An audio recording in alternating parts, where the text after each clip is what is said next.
Good morning and welcome to Johnson & Johnson's third quarter 2025 earnings conference call. All participants will be in a listen-only mode until the question-and-answer session of the conference. This call is being recorded. If anyone has any objections, you may disconnect at this time. If you experience technical difficulties during the conference, you may press star zero to reach the operator. I will now turn the conference call over to Johnson & Johnson. You may begin. Hello, everyone. This is Darren Snellgrove, Vice President of Investor Relations for Johnson & Johnson. Welcome to our 2025 third quarter review of business results and updated financial outlook. First, a few logistics. As a reminder, today's presentation and associated schedules are available on the Investor Relations section of the Johnson & Johnson website at investor.jnj.com. Please note that this presentation contains forward-looking statements regarding, among other things, the company's future operating and financial performance, market position, and business strategy. You are cautioned not to rely on these forward-looking statements, which are based on the current expectations of future events using the information available as of the date of this recording, and are subject to certain risks and uncertainties that may cause the company's actual results to differ materially from those projected. A description of these risks, uncertainties, and other factors can be found in our SEC filings, including our 2024 Form 10-K, which is available at investor.jnj.com and on the SEC's website. Additionally, several of the products and compounds discussed today are being developed in collaboration with strategic partners or licensed from other companies. This slide acknowledges those relationships. Moving to today's agenda, Joaquin Duato, our Chairman and CEO, will discuss our business performance and growth drivers. I will then review the third quarter sales and P&L results. Joe Wolk, our CFO, will then close by sharing an overview of our cash position and capital allocation priorities, followed by additional details on our intended separation of the orthopedics business. He will also provide an update on 2025 guidance, key milestones, and qualitative considerations for 2026.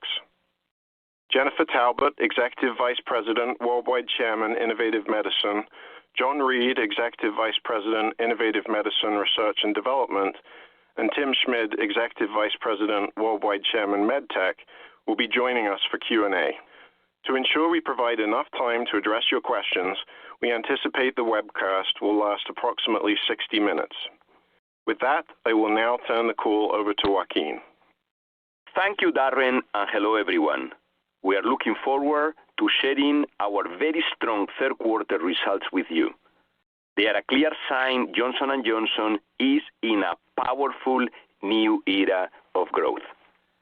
The success of our portfolio and pipeline is proof that our relentless focus on innovation is doing more than fueling progress. It is accelerating it. In the third quarter, we delivered operational sales growth of 5.4% across our business. In innovative medicine, we reported 5.3% operational sales growth and a second consecutive quarter of sales of more than $15 billion. Some were not convinced we could grow through the loss of exclusivity of Stelara, but we were confident, and we have now unequivocally answered that question. How did we accomplish that when other companies have failed? In Q3, we did it by delivering double-digit growth across 11 brands, including Darzalex, Carvykti, Talvey, Tecvayli, Erleada, Rybrevant, Plaslasclus, Caplyta, Spravato, Simponi, Remicade, and remarkable growth of 40% in Tremfya. In MedTech, operational sales growth was even stronger, accelerating to 5.6%, with improvements across all businesses. And as you have seen from this morning's news, we have announced the planned separation of our orthopedics business. This decision further sharpens our focus as a healthcare innovation leader and accelerates the shift of our MedTech portfolio to areas of greatest unmet need and higher growth, which includes cardiovascular and robotic surgery. I will touch more on this later, but one thing is clear. Johnson & Johnson's momentum is strong and our achievements are multiplying. I will now focus on the progress we are making across our 6 priority areas: oncology, immunology, neuroscience, cardiovascular, surgery, and vision. These are areas where we have deep expertise and clear leadership positions. First, oncology, where Q3 operational sales grew nearly 20%. You have heard me say before that we are much more than a one-shot company, and our expertise in blood cancers and solid tumors in our oncology portfolio is a great example. Take multiple myeloma, where our competitiveness is unrivaled. No other company has the expertise or success in multiple myeloma that we do. We have treatments in every line of therapy, and Darzalex is the gold standard, with more than 50% market share across all lines of therapy. Q3 operational sales of Darzalex grew by 20%, and its potential continues to build with the approval this quarter in Europe as a treatment for high-risk, smoldering multiple myeloma, as well as promising new studies of Darzalex Faspro in combination with Tecvayli. I also want to say a word about Carvykti, our CAR-T treatment for multiple myeloma. We have now treated more than 8,500 patients globally, making Carvykti the most successful CAR-T launch ever. With operational sales growing by more than 80% this quarter, we are increasingly confident in Carvykti's $5 billion peak year sales potential. Turning to solid tumors, we were thrilled to receive FDA approval for our bladder cancer treatment Inlexzo last month. Inlexzo highlights what is unique about Johnson & Johnson.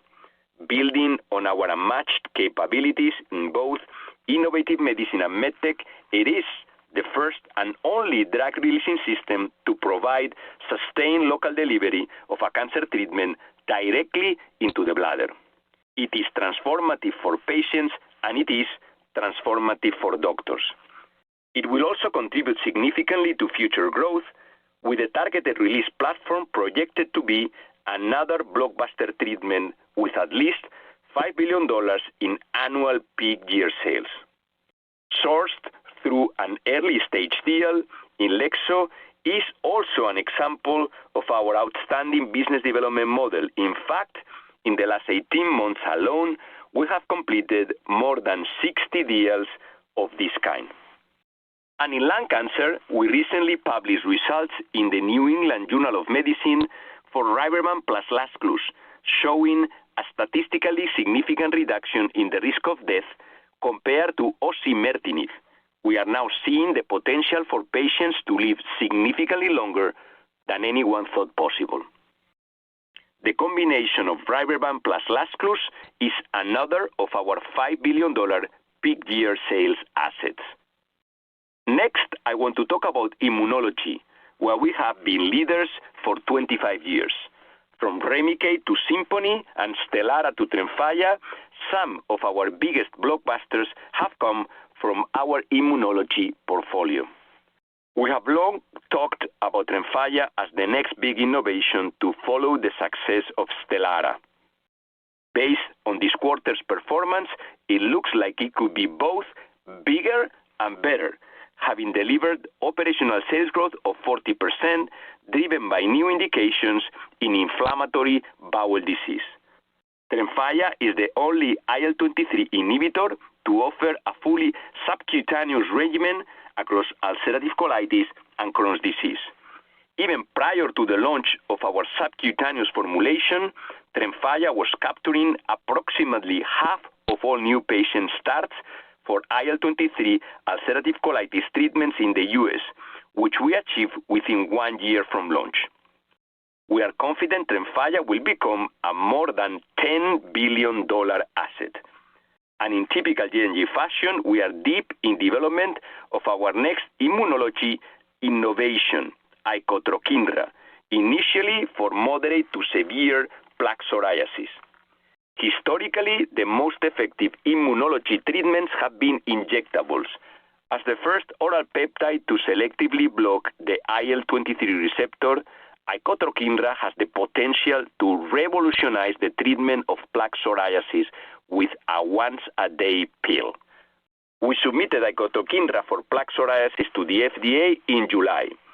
And this is just the beginning, as we have already presented data from our phase 2 trials in ulcerative colitis.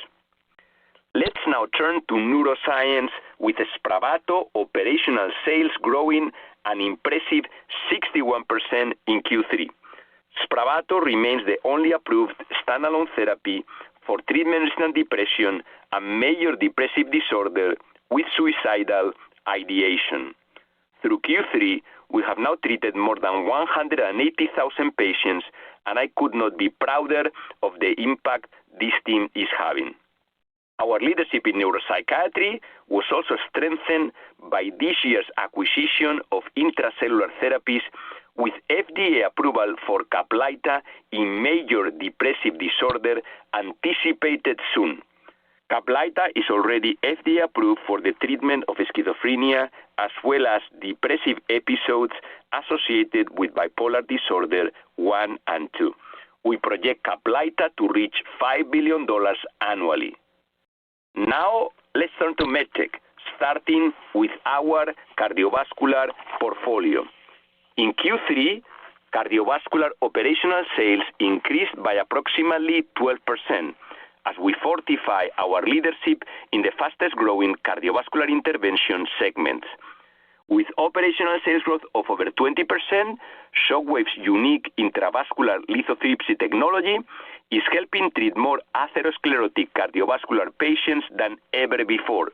In fact, in the last quarter, Shockwave supported their 1 millionth patient. And with the recent European approval of the Javelin peripheral intravascular lithotripsy catheter, we expect strong momentum moving forward.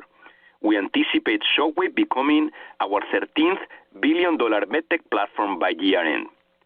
In electrophysiology, we are industry leaders, and with the strength of our mapping technology, that continues. In Q3, we again delivered close to 10% operational sales growth, and our position was further strengthened with real-world data showing Varipulse achieved 99.7% acute effectiveness in nearly 800 patients with strong safety and no incidents of stroke. Our Abiomed business also continues to perform strongly with more than 15% operational sales growth in the quarter. Our success reflects the impact that our Impella CP heart pump is having on the lives of patients, which you could see in the long-term survival data that was published in the New England Journal of Medicine this quarter. In the 10-year DanGer shock study, routine use of Impella CP in patients who have had a heart attack with cardiogenic shock reduced mortality by 16.3% compared to the standard of care, with patients gaining an average of 600 additional days alive. It is a perfect example of what we mean when we say Johnson & Johnson is delivering groundbreaking innovation. In surgery, we are making progress on multiple fronts. Our surgical technologies are used in most operating rooms globally, and in Q3 we delivered more than 9% growth in biosurgery and almost 7% in wound closure, driven by accelerating adoption of our latest innovations. We also continue to make positive progress with Ottava as we anticipate FDA de novo submission in early 2026.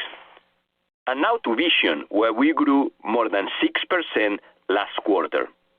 Our Technis intraocular lenses are the fastest growing in the markets where we have launched, fueling our 13.8% operational sales growth in surgical vision.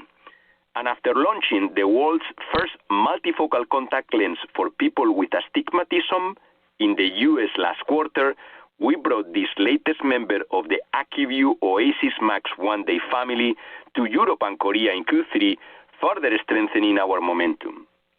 And finally, to this morning's orthopedics news.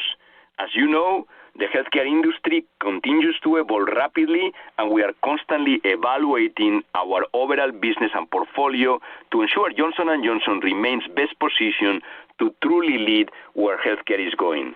We continue to invest at industry-leading levels in our pipeline and portfolio while making disciplined decisions to exit businesses that we believe will be better able to thrive outside of Johnson & Johnson. For our orthopedics business, the planned separation creates new opportunities. Operating as the Pew Synthesis and led by Namal Nawana, it would be the largest, most comprehensive orthopedics company with leading market share positions across major categories and addressing a more than $50 billion and growing market opportunity. We expect the Pew Synthesis to benefit from a more focused business model with greater flexibility to extend its market leadership, invest in its commercial capabilities, and capitalize on profitable growth opportunities. Following the completion of the planned separation, Johnson & Johnson will retain a leadership position in our 6 core growth areas across innovative medicine and medtech, oncology, immunology, neuroscience, cardiovascular, surgery, and vision, and be able to place even greater focus in our investment towards higher growth areas where we can meaningfully extend and improve lives. We are positioning each business to win and deliver for our stakeholders. As we move forward in the separation process, we will provide additional information as appropriate, and Joe will share more details shortly. As I said at the start of the call, we are in a new era of accelerated growth at Johnson & Johnson. This is more than just another strong quarter. It is proof that our momentum is building and that our impact is accelerating. Thank you very much, and I will now turn the call back over to Darren. Thank you, Joaquin. Moving to our financial results. Unless otherwise stated, the percentages quoted represent operational results and therefore exclude the impact of currency translation. Starting with Q3 2025 sales results. Worldwide sales were $24 billion for the quarter. Sales increased 5.4% despite an approximate 640 basis point headwind from Stelara. Growth in the U.S. was 6.2% and 4.4% outside of the U.S. Acquisitions and divestitures had a net positive impact on worldwide growth of 100 basis points, primarily driven by the Intra-Cellular acquisition. Turning now to earnings. For the quarter, net earnings were $5.2 billion, with diluted earnings per share of $2.12 versus diluted earnings per share of $1.11 a year ago. Adjusted net earnings for the quarter were $6.8 billion, with adjusted diluted earnings per share of $2.80, both representing an increase of 15.7% compared to the third quarter of 2024. As a reminder, results in the third quarter of 2024 were impacted by the acquired IPR&D expense of $1.25 billion associated with the NM26 bispecific antibody. I will now comment on business sales performance in the quarter, focusing on the 6 key areas where meaningful innovation is driving our performance and fueling long-term growth. Beginning with innovative medicine, where our results demonstrate the depth of our expertise across oncology, immunology, and neuroscience. Worldwide sales of $15.6 billion increased 5.3%, despite an approximate 1,070 basis point headwind from Stelara, illustrating the continued strength of our key brands and new launches. Growth in the U.S. was 6% and 4.3% outside of the U.S. Acquisitions and divestitures had a net positive impact of 160 basis points on worldwide growth due to the Intra-Cellular acquisition. In oncology, starting with multiple myeloma, Darzalex growth was 19.9%, primarily driven by continued strong share gains of approximately 5.7 points across all lines of therapy, with nearly 9 points in the frontline setting, as well as market growth. Carvykti achieved sales of $524 million, with growth of 81.4%, driven by share gains and site expansion. This reflects continued strong sequential growth of 18.5% as our expansion outside the U.S. progresses. Tecvayli and Talvey growth was 29.9% and 59.1% respectively, bolstered by continued expansion into the community setting. In prostate cancer, Alida delivered strong growth of 15.3% due to market growth and continued share gains, partially offset by the impact of Part D redesign. In lung cancer, Rybrevant plus Lazcluze delivered sales of $198 million and growth over 100%, driven by continued strong launch uptake. We continue to see share gains in both first and second lines of therapy. Within immunology, Tremfya delivered very strong growth of 40.1%. We continue to see share gains across all indications, with particularly robust momentum from our IBD launch. Stelara declined by 42%, driven by the impact of biosimilar competition and Part D redesign, which is in line with our expectations. In neuroscience, Spravato grew an impressive 60.8%, driven by continued strong demand from physicians and patients. Caplyta, which was acquired in Q2 as part of the Intra-Cellular acquisition, delivered sales of $240 million and reflects healthy sequential growth of 13.4%. Now moving to MedTech. Worldwide sales of $8.4 billion increased 5.6%, with growth of 6.6% in the U.S. and 4.5% outside the U.S., driven by strong performance in our three focus areas: cardiovascular, surgery, and vision. Acquisitions and divestitures had a net negative impact of 10 basis points on worldwide growth. In cardiovascular, electrophysiology delivered growth of 9.7% versus prior year, driven by procedure growth, commercial execution, Varipulse, and other new products, and strength in competitive mapping. Abiomed delivered growth of 15.6%, with continued strong adoption of Impella technology, and Shockwave increased 20.9%, driven by double-digit growth globally in both coronary and peripheral. Surgery grew 3.3%, despite divestitures negatively impacting results by approximately 50 basis points. Performance was primarily driven by technology penetration in wound closure, the strength of the portfolio, and commercial execution in biosurgery, as well as a one-time reserve adjustment in the quarter. Growth was partially offset by competitive pressures in energy and the negative impact of China VBP across the portfolio. In vision, contact lenses and other products grew 3.5%, driven by market growth, strong performance in the AccuView Oasis one-day family of contact lenses. This includes the recent launches of Oasis Max one-day multifocal for astigmatism and Max one-day for astigmatism, as well as continued strategic price actions. Surgical vision had another strong quarter, with growth of 13.8%, driven by new product innovations such as Tecnis PureC, Odyssey, and iHance, robust demand, and strong commercial execution.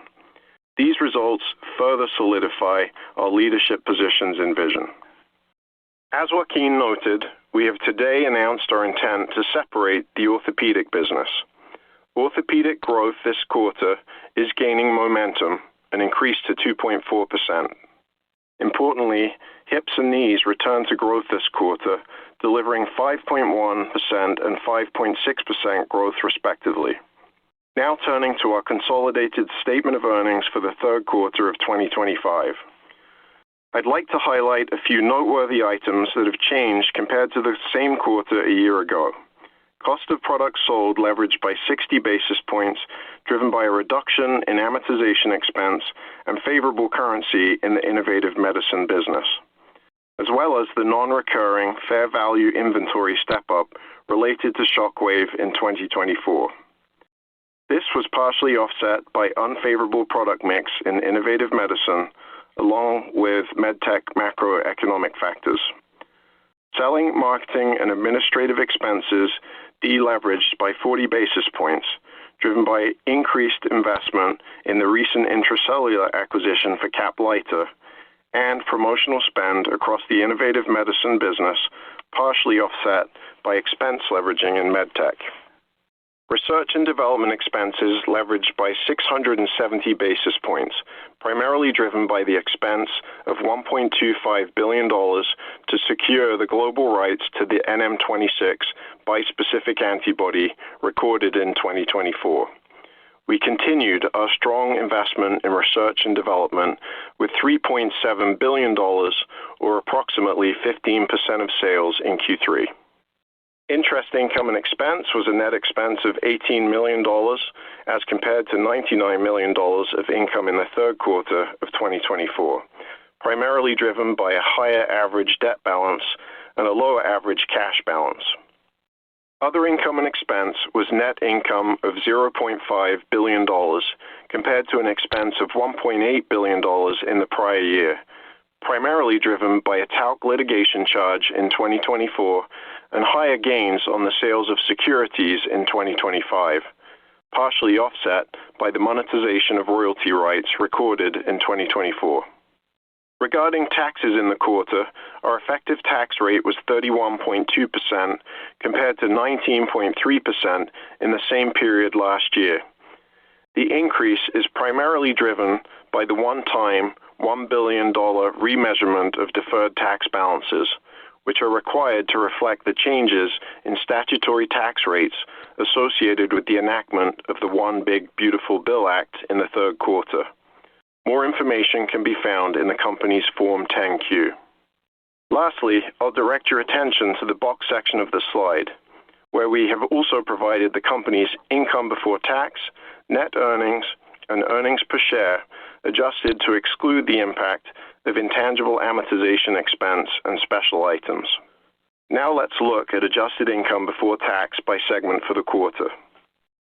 Innovative medicine margin improved from 37.9% to 44.3%, primarily driven by the one-time expense of $1.25 billion to secure the global rights of the NM26 bispecific antibody recorded in 2024, partially offset by increased investment in commercial spend in 2025 and the non-recurring monetization of royalty rights in 2024.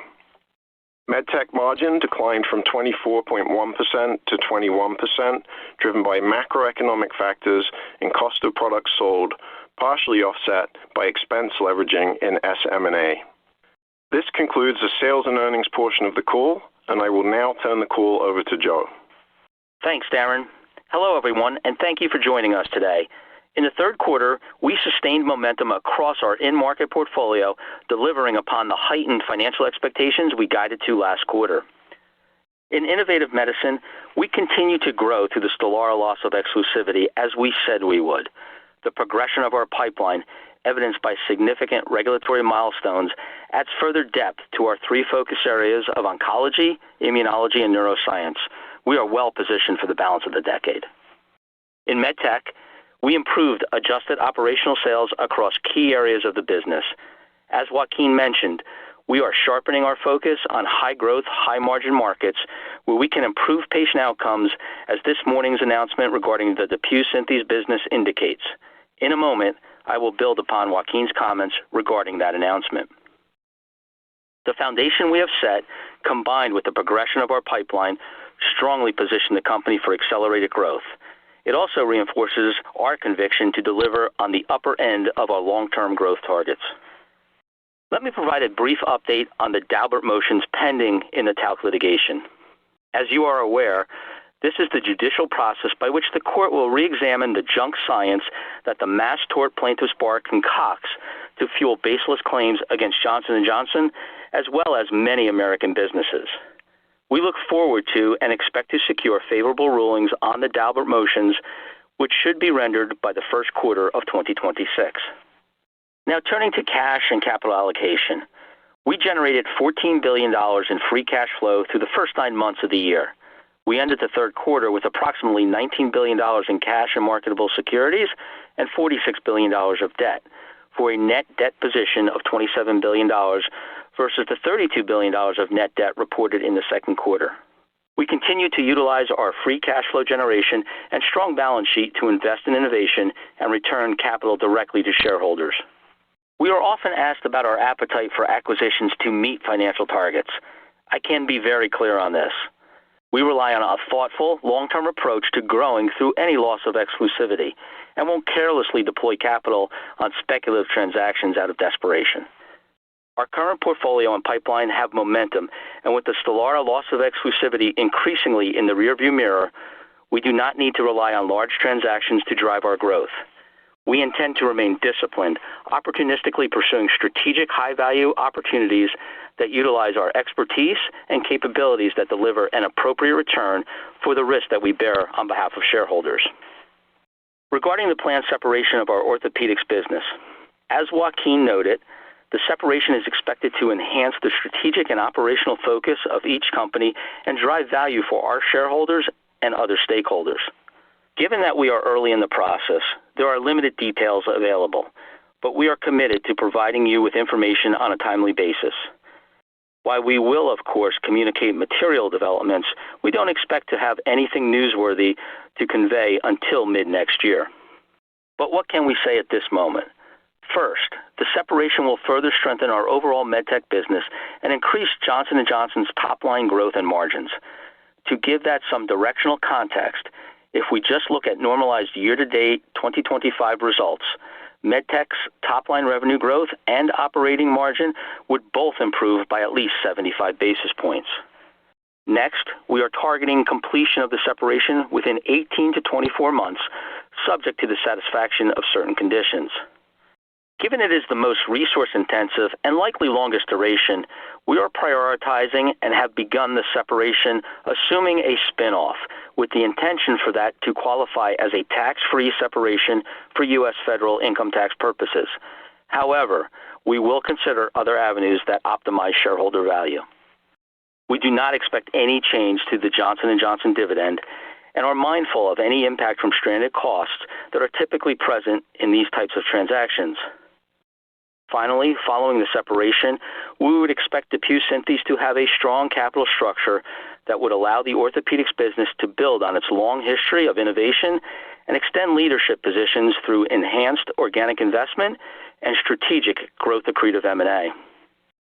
As we pursue this separation, the orthopedics unit will operate in alignment with the business's current strategy, continuing to make investments in growth, margin improvement, and innovation. Turning now to full-year guidance for 2025. We are increasing operational sales guidance for the full year by approximately $300 million, resulting in operational sales growth for the full year in the range of 4.8% to 5.3%, with a midpoint of $93.2 billion or 5.1%. Excluding the impact from acquisitions and divestitures, our adjusted operational sales growth is now expected to be in the range of 3.5% to 4.0% compared to 2024. As a reminder, we started the year guiding to a midpoint for 2.5% for adjusted operational sales.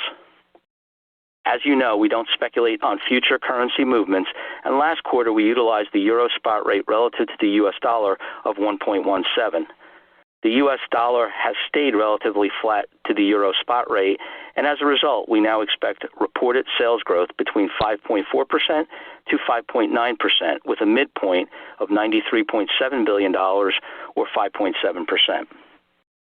Turning to other notable items on the P&L, we are reiterating our operating margin guide of an approximate 300 basis point improvement for the full year, assuming what we know today as it relates to tariffs.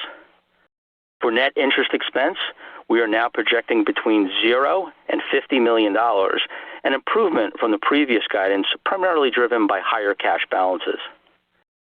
We are expecting a higher effective tax rate to be in the range of 17.5% to 18% for the full year, with the increase largely due to the recently enacted One Big Beautiful Bill Act. We feel strongly that U.S. tax policy has enabled Johnson & Johnson to increase our manufacturing footprint in the U.S.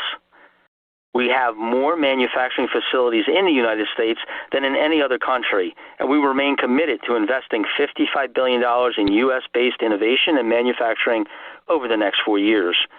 In March, we broke ground at our Wilson, North Carolina facility, and in August, we announced a $2 billion commitment to further increase our presence in North Carolina with a more than 160,000 square foot dedicated manufacturing facility at Fujifilm's new biopharmaceutical manufacturing site in Holly Springs. Our overall U.S. investment plans also include 3 additional new advanced manufacturing facilities, as well as the expansion of several existing sites. Turning to earnings per share, you may recall we started the year guiding to adjusted EPS of $10.60. Today, we stand much higher even after including dilution of 25 cents from the Intercellular acquisition. Today, we are reaffirming our elevated July earnings per share outlook, which also absorbs a higher annual effective tax rate and fourth quarter investments that will further position the business for long-term success. As such, our expected adjusted earnings per share guidance remains $10.85 or 8.7% at the midpoint, with a range of $10.80 to $10.90. Our adjusted operational earnings per share guidance is $10.68 or 7% at the midpoint. Looking beyond our financial commitments for the year, we are on track to add to the already impressive number of milestones that we achieved across our pipeline in 2025. In innovative medicine, we anticipate U.S. FDA approval for subcutaneous Rybrevant for non-small cell lung cancer, as well as for Caplyta in adjunctive major depressive disorder. We recently filed for a label expansion on Tremfya in psoriatic arthritis and plan to present data for Rybrevant in head and neck cancer at ESMO in the coming week.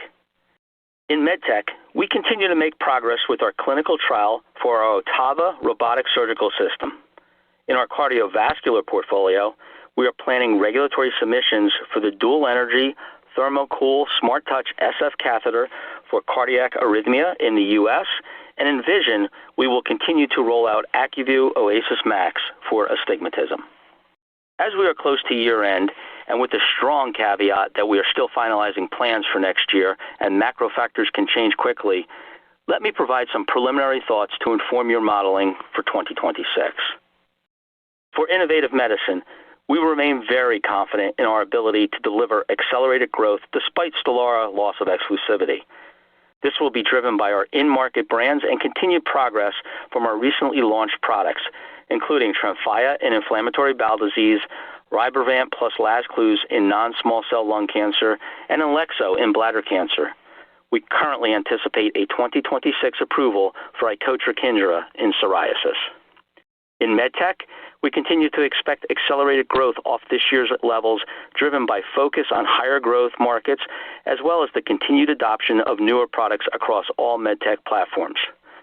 We also anticipate the launch of Shockwave C2 Aero Coronary IVL catheter, the Technis Pure C intraocular lens in the U.S., as well as regulatory submission for the Ottava robotic surgical system. Again, while early, I like the way 2026 is shaping up. In fact, based on my last look at your 2026 models, it appears the current revenue consensus of 4.6% growth in your models for 2026 is lower than we project, which we believe in total will exceed 5%. Similarly, with the expectation that adjusted earnings per share is commensurate with sales growth, there appears to be some upside to the current adjusted earnings per share consensus of $11.39, perhaps as much as 5 cents.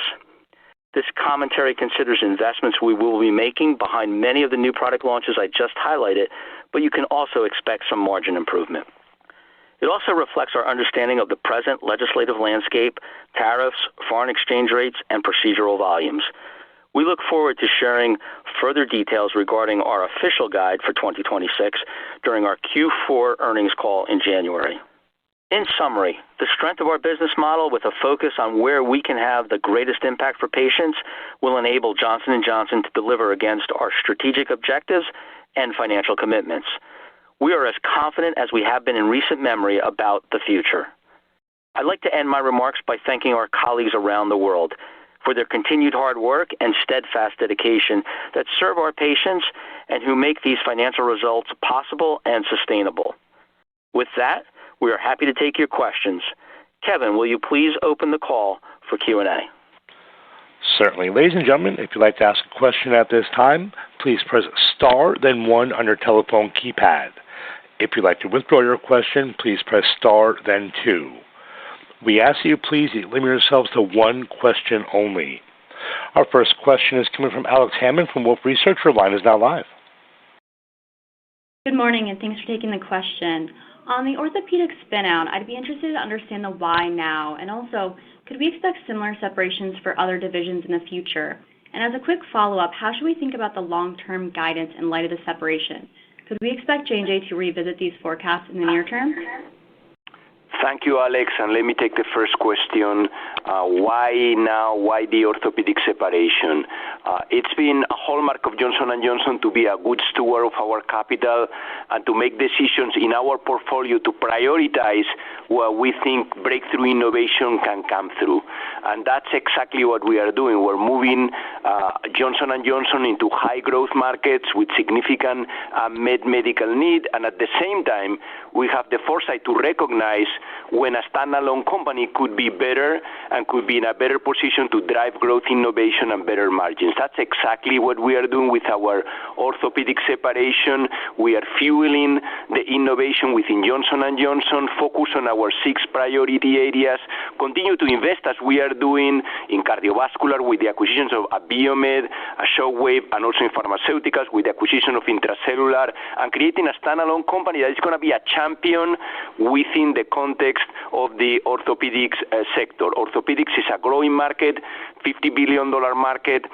It's fueled by the aging of the population, and we have commanding market shares in the most important segments of the orthopedics business. The company is going to be called the Pew Synthes. It's going to be led by Namal Nawana, who is an industry veteran, and I have no doubt that they are going to be better positioned to succeed, to drive innovation, to drive growth, and to become what they are, the largest orthopedics company in the world. Overall, this is a clear move to be able to manage our portfolio, to position Johnson & Johnson, to be able to deliver breakthrough innovation, and the results that you are seeing so far with a very, very strong quarter. I want to underline, this is not only a very strong quarter, it's also an indication, a signal that Johnson & Johnson is in an accelerated cycle of growth, which we expect is going to last the balance of the decade. So moving in the right direction. I'm sure investors are going to be happy to see that Johnson & Johnson is an active portfolio manager. Yeah, Alex, maybe just to build on Joaquin's comments, thanks for the question. So there was 2 other parts that I thought I heard from you. This is not a precursor to anything else. We look at what we have now and the clarity of our portfolio, 3 strongholds in innovative medicine, serving unmet needs with transformational innovation that elevates the standard of care in oncology, neuroscience, and immunology, and likewise, and now in medtech, where we have market-leading positions, cutting-edge technology that is improving care for patients in surgery, eye health, and cardiovascular. So we're going to be real pleased with the portfolio, and we think orthopedics is set up for success going forward based on their profile and their ability to compete against other singularly focused orthopedics companies. With respect to guidance revisions, so as we mentioned in the scripted commentary, this will take 18 to 24 months. So anything we say about 2026 will likely include the orthopedics business in our outlooks. We would expect maybe some material developments in the middle of next year, but we commit to keeping this audience particularly advised on a timely basis should anything material unfold. Thank you. Next question today is coming from Danielle Antalffy from UBS. Your line is now live. Hey, good afternoon, guys. Thanks so much for taking the question. Just a question on, Joe, your commentary around potential margins post the ortho spin.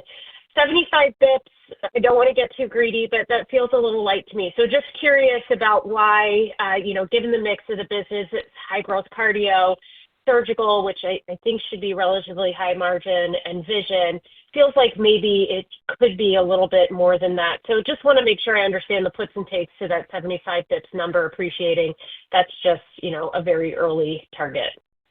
Yeah, thanks, Danielle. That's an insightful question, and I think it really depends on the time period by which you're measuring. If we were just to take 2025, you're absolutely right. It would be probably closer to 100 bips, both on top and bottom, or margin improvement.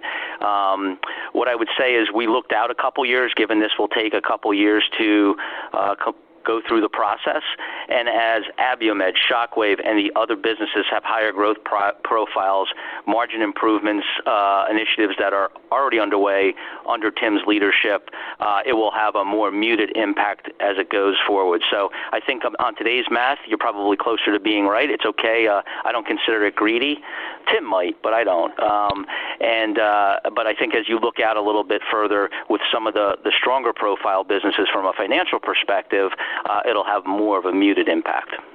Yeah, and Daniel, maybe just building on Joe's comments, as I'm sure there'll be a lot of questions on this topic, and we'd like to try and get them out of the way so we can focus on the broader business. But I wanted to highlight why this makes sense for Johnson & Johnson MedTech. And as you've heard from Joaquin and Joe, this is all about our commitment to continuous portfolio optimization and value creation. And as you know, we've been on a journey over the last several years to really aggressively move our portfolio into higher growth markets, and adding attractive assets such as Abiomed and Shockwave in high growth markets like cardiovascular are good examples of the bold moves we already made. You know, this decision to separate Ortho is the next major step in that direction. Ortho is a great business, but frankly one that participates, as you know, in lower growth markets.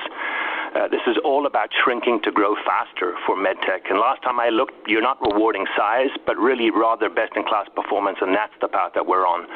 You know, as you already have heard, we expect the separation would increase our top-line growth and margins, following the completion. And this allows us in MedTech to really focus on the businesses that will remain, which is our priorities of cardiovascular, surgery, and vision. Thank you, and I want to reiterate, as I told you day one when I became CEO, that I am fully focused, determined to make our MedTech sector the best-in-class MedTech group in the industry. That's a total priority for me. It's a priority for Johnson & Johnson, and we are fully committed to deliver on that, and we are on track to become the best MedTech sector in the industry. Thank you. Our next question today is coming from Chris Schott from JP Morgan. Your line is now live. Great. Thanks so much. Maybe just a question for Joaquin. There seems like there might be a framework for MFM agreements with the administration that's emerging across the space focused on new launches in Medicaid. Can you just talk about how you're thinking about MFN, tariffs, et cetera, and J&J's approach to some of these kind of policy dynamics that are floating around out there? Thanks so much. Thank you for the question, and we've been talking with this administration with an open dialogue since day one, even before day one. And we are always looking, as we have done as Johnson & Johnson, for common ground to build in the administration priorities that are similar to ours. Priorities like making sure that American patients have access to innovation in an affordable and timely way. Priorities like making sure that foreign entities do not free ride on American innovation, making sure that we are able to maintain the overall leadership that this country has in life sciences. And finally, making sure that we continue to invest in manufacturing in this country to build good middle-class jobs. So we are delivering on that. We announced our plan to invest $55 billion in the U.S. in the next 4 years, which essentially is going to make it so that all our advanced medicines that are used in the U.S. are going to be manufactured in the U.S. As far as the discussions, those are ongoing. I don't have anything to share today, but I am optimistic that we are going to land in a place which is going to create common ground between the administration and ourselves. Thank you. Our next question today is coming from Larry Biegelsen from Wells Fargo. Your line is now live. Good morning. Thanks for taking the question. Hey, Joe, you talked about the accelerating sales growth in both innovative medicine and MedTech next year. Is the 5% plus, I heard you say earlier, on a reported or adjusted operational basis? I think FX is a tailwind. How are you thinking about the extra week next year? I guess I'm trying to understand if growth will accelerate next year on an adjusted operational basis, excluding the extra week. And the same for EPS. Is that on a reported or operational basis? Thank you. Yeah, Larry, very simply, since consensus is based on reported for both top line as well as EPS, that was the comparator I used. So there is a slight tailwind, as you mentioned, for FX, but I assume, and I know, Larry, you and your team are very astute at capturing the FX impact. I would assume that's already baked into the 4.6% top line growth that I saw consensus have for 2026, similarly with the earnings. So it is a lift, I would say, across the board, but on a basis by which the analysts, yourself included, look at it. Thank you. Our next question today is coming from Asad Haider from Goldman Sachs. Your line is now live. Great. Thanks for taking the question. Just a big picture question. You'll be exiting this year in a clear position of strength where a number of headwinds from the Stelara LOE are fading into the background. The base business is strong, and you've got new product cycle momentum accelerating through the innovative medicines portfolio, and you're also seeing a second half improvement in MedTech. So in that context, and with the announcement of this morning to spin up Dupuy, can you just maybe double-click a little bit more on how you're going to be balancing capital allocation priorities to sustain acceleration in innovative meds and push MedTech sustainably towards the 5 to 7% ERB targets? And then related, in the innovative medicines business, the sales growth acceleration in 2026, like you said, Joe, that's not getting modeled by consensus. So what are the biggest disconnects there that you're able to highlight today specifically for next year? Thank you. So first, look, we are in a favorable position as far as capital allocation means. We have a number of important opportunities to invest within our pipeline and portfolio. So that is our number one priority now as far as capital allocation. We're in the middle of the launch, and Tim and Jennifer will discuss about that, of major blockbuster products. On the innovative medicine side, we're launching Tremfya in inflammatory bowel disease, Rybrevant and Lazcluze in lung cancer, Inlexzo in localized bladder cancer. We continue with the growth of Carvykti and Spravato, and we just filed for Icotrokinra in plaque psoriasis. So we have a wealth of opportunities to drive, significant growth in our pharmaceutical business that Jennifer will describe. Just to give you an idea of the strength of our pharmaceutical business, excluding Stelara, our pharmaceutical business in the third quarter grew a whopping 16%. So that's a very big business, more than $50 billion business growing at 16%. So we have multiple opportunities to drive capital allocation in the pharmaceutical business, as well as in our pipeline there. I mean, we're working on bispecific for prostate cancer, trispecific for multiple myeloma, a wealth of opportunities to drive capital allocation. On the MedTech side, I mean, we're in the middle of major things in the MedTech side. On one hand, we are committed to remain leaders in the electrophysiology segment with the launch of Varipulse, our dual energy catheter. We continue to work in improvements in our CARTO system, and we are determined to invest there to remain the leaders as we have been. We are working to expand our heart pumps. You guys all know about the New England Journal of Medicine publication showing the danger study in patients with acute myocardial infarction that had cardiogenic shock that show a 600 days improvement over a 10-year period. Impressive breakthrough innovation there. We have a lot of opportunities in shockwave with the Javelin peripheral catheter and the Aereo system in coronary that we are launching. And, if I move into the second priority, which is our robotic surgery expansion, we are about to file with the FDA in the first half of the year our Ottava soft tissue robotic system. We are also determined to be a major player in robotics. I'm always telling you, we are determined to be a major players in robotics. So we continue to have opportunities for capital allocation in both businesses, and our priority now is to be able to fuel the growth in our portfolio and our pipeline. We, as Joe mentioned before, we are in a position, just to be clear, that we do not need large M&A to deliver in the high end of our growth targets. Let me repeat that. We do not need large M&A to deliver in the high end of our growth targets. We are going to be looking at opportunities, as we always do, but we are in a position in which our number one capital priority is going to be fuel our pipeline and our portfolio. Yeah, I think, Asad, the only thing I would add to that is just the number of smaller deals we do that don't make headlines on the day of the transaction. I think 60 over the last 2 years. And those lead to products like Inlexo, which we acquired in 2019 for a couple $100 million, and through really passion for their craft as well as passion for meeting patients' unmet needs, Drs. Chris Cootie, Dr. Charles Drake were able to find, and their teams were able to find a bladder cancer treatment that is revolutionary. Nothing's been new in the last few decades with respect to not only ease for the patient, but also ease for the administrating physician.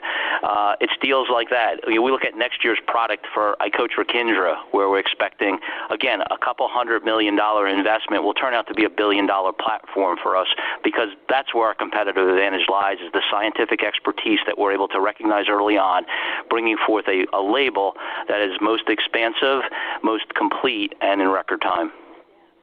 Thanks, and good morning, everybody. So I'd love to double down on the fact that it really was a great quarter in 3Q, and those numbers that for 90% of our business, we actually grew 16%, and that's really driven by 11 key brands that grew double digits, brands like Darzalex, Erleada, Spravato, Carvykti, and so on, as well as the strength that we're seeing in our new launches. And most notable there is Tremfya in Crohn's disease and ulcerative colitis with 40% growth. That is 40. And so we've got a lot of strength in the business right now. Those growth drivers that are growing double digits are not only now and just this year, these really are our growth drivers throughout the rest of the decade, as well as the pipeline assets that are coming in and the great growth that we're seeing, and most notably Tremfya. If we take a look versus your models in the areas where we're even more bullish, a few areas to note. So first is Tremfya, and we think that there's a lot of strength with Tremfya already. We're seeing in ulcerative colitis about 50% share of the IL-23s, and this was actually before we got the subcutaneous induction dose, which we just got approval for. We're seeing really, really strong uptake there, and I think things bode real well for Tremfya. As a reminder for Stelara, about 75% of Stelara sales were in Crohn's and ulcerative colitis, so in IBD. We think that that's entirely likely or may even be stronger for Tremfya. So we think that there's a lot of growth opportunity there. We believe Spravato, there is a bit of a disconnect. We are more bullish there as well as we continue to expand into new treatment centers, as we continue to expand globally.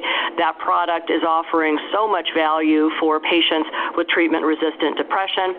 I'll throw in Rybrevant Lazcluze for non-small cell lung cancer. We're anxiously anticipating our launch of the subcutaneous dosage form. We think that there is a lot of runway there as a $5 billion plus asset. We're also anticipating new data coming out in head and neck cancer and also colorectal cancer, so great growth. Joaquin and Joe mentioned Inlexo, formerly known as Teras, and we just got approval and are in the process of launching for bladder cancer. This is one of our next $5 billion plus assets. And last but not least, Icotrokinra, which we have filed and are also in the midst of showing new data both in psoriasis as well as in ulcerative colitis. And so when we take a look at the business both now as well as these future growth drivers, we've got a lot of bullishness there. And so those are really the major areas for disconnection. Aside, maybe just building on Jennifer and Joaquin's comments for MedTech, a couple of things that I'd really highlight. Joaquin mentioned our continued confidence and commitment to winning over the long term in electrophysiology. We had a standout quarter, and what really marked it was our continued improvement, especially here in the U.S., which will continue to be the largest and most attractive market. We saw a doubling of our growth rate in this quarter, and we continue to build momentum. Vision, which we haven't touched on also, which had a standout quarter, 6.1% growth, 14% growth in the IOL category with significant share gains against our major competitors there. And then surgery, our largest business, around 3.3% growth, but really bolstered by strong performance in wound closure at 7% and biosurgery. And once again, that launch of Otava next year is going to really bolster our performance there. And then I think also what made us more proud and excited about this quarter versus last is that we had performance across the board. Ortho, back to growth with significant improvements in spine, knees, trauma, and broader. Thank you. Thanks, Tim. And just before we take the next question, we will actually run a little bit longer than the 60 minutes we planned, just given the announcement that we had leading to longer script remarks. Next question, please. Thank you. Next question is coming from Shagun Singh from RBC. Your line is now live.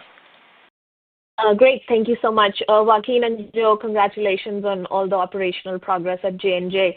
I think a key message that I'm hearing is the acceleration in sales growth, and in your prepared comments, you did indicate the higher end of the 5 to 7%. I guess my question is, and a lot of your businesses are growing very impressively in the double digits. So what gets you to exceed those levels? And as we think about 2026, why is 5%, a good number given that you have easy comps? Could you do better, and what would drive that? Thank you for taking the question.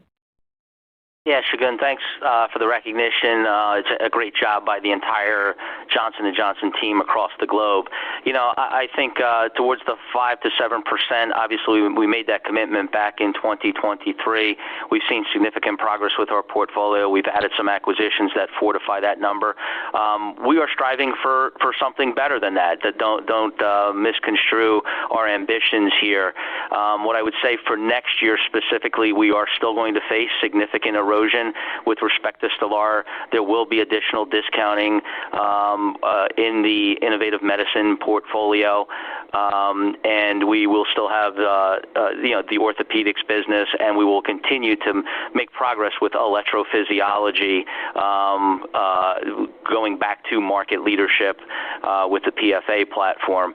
So there's things that we will obviously look to improve upon those numbers, but when I glimpsed at your models for 26, I did see a clear disconnect, and I'll provide more details when it comes to January. But we feel very confident in not just how we're going to conclude 2025, not just the backdrop for 2026, but really the balance of the decade. As Joaquin has said, both on media interviews as well in today's call, this is a new era of growth, accelerated growth for Johnson & Johnson, and we feel very good about not just our in-market portfolio, but all the new products within our pipeline that will come to launch over the next 1 to 2 years. Thank you. Next question is coming from Terrence Flynn from Morgan Stanley. Your line is now live. Great. Thanks for taking the questions. Congrats on all the progress. This one's for John. I know at our healthcare conference you talked about some upcoming data you're going to have for your anti-tau antibody, which is in phase 2. Just was wondering if you could help frame that data for us, what you're hoping to see there, and could that trial actually be used to support an accelerated approval, or will you need a phase 3? Thank you. Hey, thanks, Terrence. We expect to have the data on the phase 2 study in-house within this year and would then be in a position to share those at a medical congress sometime first half of next year. The endpoints in that study include, first and foremost, cognitive endpoints that are traditionally used for regulatory approvals for medicines in terms of looking for effects and efficacy in Alzheimer's. But in addition, we'll also have important neuroimaging data looking at tau spread using PET imaging. So that'll be an important piece of the data as well. And based on the quality of those data, that will be a decision-making point for us in terms of go, no-go. We have designed our antibody to attack a specific epitope in tau that's differentiated from what some others have exploited, and feel confident in the ability to prevent the spread of tau based on the preclinical data. But of course, the data will be the data, as we say, when we get the clinical results. So we'll be eagerly awaiting those results and look forward to communicating in the fullness of time. Thank you. Next question today is coming from Jason Bedford from Raymond James. Your line is now live. Good morning, and congrats on the progress. Maybe just a quick one for Joe or Tim. Just trying to gauge the underlying growth in medtech. It looks like there was a reserve adjustment that helped medtech growth, perhaps offset by this go-to-market change in energy. Is there a way to quantify the net impact of these adjustments as it relates to the 5.7% adjusted operational growth in medtech?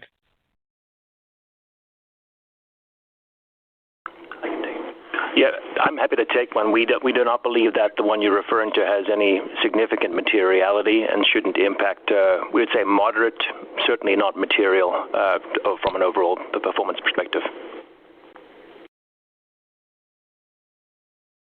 Thank you. Next question is coming from Vamil Divan from Guggenheim Securities. Your line is now live. Great. Thanks so much for taking my questions. So I give it on Inlexo. I had really a two-part question. So one is sort of the near-term uptake. Just curious if you can comment on sort of what initial feedback is from doctors, and it is this buy and bill model. Just curious if you're seeing doctors already sort of step in and purchase the product, or are they waiting for the permanent J code? And then second is more of a longer-term question on this. Is just what should we expect in terms of updates, both clinical data-wise or regulatory-wise, in the next, say, 12 to 18 months to just expand the addressable population here to other patients with bladder cancer and also outside the U.S.? I think people are getting excited about the outlook for this product, but just, I know before you've mentioned that there's a big disconnect between your internal expectation and where consensus is. And I think that suggests you guys think this will be a sort of $2 billion plus product by 2028. So just trying to get a sense of how you expect to build from the initial launch to that level. Thanks. Sure. Thanks so much for the question. So, yes, we did just get approval for Inlexo, and the teams are out in full launch mode, and we have a lot of confidence that this is one of our $5 billion plus assets for Johnson & Johnson. The receptivity has been very strong. We like to say that this product was really designed by urologists for urologists and really is addressing a high unmet need. There hasn't been much advances in the way of bladder cancer for a very, very long time. And so in the initial launch, it's in BCG unresponsive, high-risk, non-muscle invasive bladder cancer, and we've been able to demonstrate the highest complete response rates without a need for reinduction, and over half of responders are still cancer-free at 1 year. And so really, really transformational results. The product was designed to seamlessly fit into urology practice and be, relatively speaking, easy on the patient compared to other therapies, and like I said, seamlessly work into practice. And so far the response from clinicians has been very positive. For our executive committee, we actually had one of our top investigators come and spend time with us last week and show us on models their demonstration and talk about why he's so excited about it, both as a clinician as well as for his patients. So we've already had a number of insertions, based on the high level of unmet need. But as you note, we're also anticipating the J code for reimbursement come April of next year. So we think that will be an important catalyst for uptake, as is normal and common in routine, buy and bill type products. So we're excited about that. John, maybe you want to talk a little bit particularly about Sunrise 3 and what's coming, as well as TAR 210. Yeah, thank you so much for the question. We have a broad development program underway with several phase 3 studies to address the non-muscle invasive bladder cancer population, high risk. That's about half of all the non-muscle invasive bladder cancer patients. And our studies include both the patients who are BCG experienced in the first approval that was for BCG non-responsive. We also have studies in BCG relapsed. And then we also have head-to-head frontline studies against BCG. So really covering a broad landscape there. And just to remember that there are about 600,000 patients every year who are newly diagnosed with bladder cancer. 75% of those have the non-muscle invasive localized, and then another 20% have localized, but it is muscle invasive. There, too, we're also doing studies, and in fact, at the ESMO conference in a couple days, we'll present data where in the neoadjuvant context we've used Inlexo in combination with our PD-1 antibody, citralumab, and we'll report the data there showing that we're able to render a much higher percentage of patients completely free of any evidence of disease that you can find histologically or by other methods, what's called pathological complete response, and therefore boding for better outcomes for these patients who already have muscle-invasive disease and are having surgery to remove their bladder as a result of that risk. So really see a broad opportunity for Inlexo, particularly in the non-muscle invasive across all lines of therapy, in that high-risk non-muscle invasive, which is about half of all of those patients, as well as in some populations of patients with the muscle invasive as well. And then I would just give a shout out that, that's not going to be a one-trick pony for us. We have TAR-210 coming rapidly on the heels. This is a next-generation device that releases, instead of a chemotherapy, a targeted therapy or erdafitinib drug that inhibits receptor tyrosine kinase that is commonly mutated in bladder cancers. It's actually the most common genetic mutation that occurs in bladder cancers. And there we've seen response rates, complete response rates north of 90%. And our next generation device for that releases the medicine at a steady rate, not just for 3 weeks like Inlexo, but for 3 months. So more to come. Really excited about this platform for addressing the great unmet need of bladder cancer. Thank you. Next question is coming from Matt Miksic from Barclays. Your line is now live. Hey, thanks so much.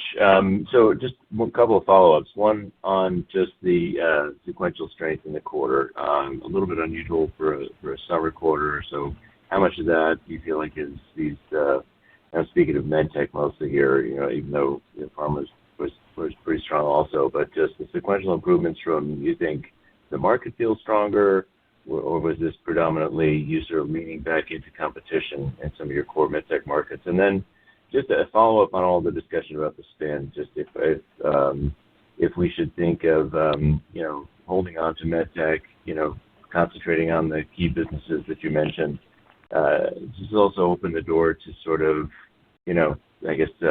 loosen up the capital structure and balance sheet in such a way to start adding to some of those areas as you get closer to or through this spin?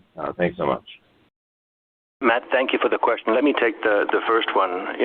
What was really attractive about this quarter and built on the tremendous performance in the second quarter was the solid performances across all businesses. And so where you saw that sequential improvement, if you'll recall, our ortho business struggled in the first and second quarter. We saw a nice improvement in Q2. Q3, we returned that business to growth with tremendous performances in categories like hips with 5.1%, knees 5.6%. Strong performance in trauma, and actually returning to growth in spine. And so ortho was a major competitor or major contributor to that performance. And then, of course, we had continued tremendous performances in our fastest growing category in cardiovascular, solid performances in surgery, and acceleration within vision, as I mentioned earlier, driven by our performance primarily in the intraocular space. Thank you. And overall, as we discussed at the beginning of this call, our focus and priority within MedTech is around our 3 areas, which are vision, cardiovascular, in which we already have acquired a number of companies, and also robotic surgery, where we are focusing on being able to submit our Ottava soft tissue robotic system to the FDA in the first half of 2026. We'll continue to look for opportunities there in order to enhance our portfolio and be able to make our MedTech group the best MedTech group in the industry, which is a clear goal for me and for Johnson & Johnson. Thanks, Matt. We have time for one last question. Certainly, our final question today is coming from David Risinger from Leerink. Your line is now live. Yes, thanks very much, and congrats on the performance. So my question is on Icotrokinra. I'm curious about how you plan to position it relative to Tremfya, given the similar indications for the two therapies. Thank you very much. Great, thanks. Good morning. And we are really excited about the opportunity for Icotrokinra and see this as one of our next big, $5 billion plus brands. And so why are we excited about it? So we believe it's really going to set the new standard of care in the treatment of plaque psoriasis, and that will be the first indication, unprecedented combination of complete skin clearance and a favorable safety profile with the simplicity of an oral pill. We're really, really confident in what we've seen, and so not only are we studying it versus other orals, we're actually studying it head-to-head versus Stelara. And no oral agents have been able to really compete with that combination of both, biologic-like efficacy and that known safety profile. And so we're really bullish. If you take a look at the market, despite today's treatments, there's still less than 30% of eligible patients who have moderate to severe psoriasis who are receiving advanced treatments. And so we think there is a significant market expansion opportunity to be able to bring patients into advanced therapies into that frontline setting. So we think there's a big opportunity there. We think as we move closer to the launches with the way the profiles are differentiating, there will be a unique and distinct position for Icotrokinra and also a distinct and unique position for Tremfya that will allow us to have both really continued significant growth on both assets, particularly given the high level of unmet need in the market. So more to come on that. I'm not going to give away everything on the positioning, but we think that there are really distinct places that they're going to play. Ico is going to be a really significant asset for us, and you can see how well Tremfya is doing with the 40% growth that we achieved this quarter. David, keep your eyes open. We have more publications coming out on our Icotrokinra data, 2 back-to-back papers in press at the New England Journal of Medicine describing the placebo-controlled studies, and then a paper in press at the Lancet showing our head-to-head against the leading TYK2 inhibitor in psoriasis. So exciting times for that really novel targeted oral peptide for the autoimmune diseases where the IL-23 class plays. Thanks, David, and thanks to everyone for your questions and interest in J&J. Please reach out to the Investor Relations team with any remaining questions you have. I will now turn the call over to Joaquin for some brief closing remarks. Thank you, all of you, for joining the call today. As you heard, we have had a very strong third quarter. We have sharpened focus around our 6 priority areas of oncology, immunology, neuroscience, cardiovascular, surgery, and vision, and we are in a period of accelerated growth with innovation and pioneering treatments that are going to transform lives. Thank you for your interest in Johnson & Johnson, and enjoy the rest of your day. Thank you. This concludes today's Johnson & Johnson's third quarter 2025 earnings conference call. You may now disconnect.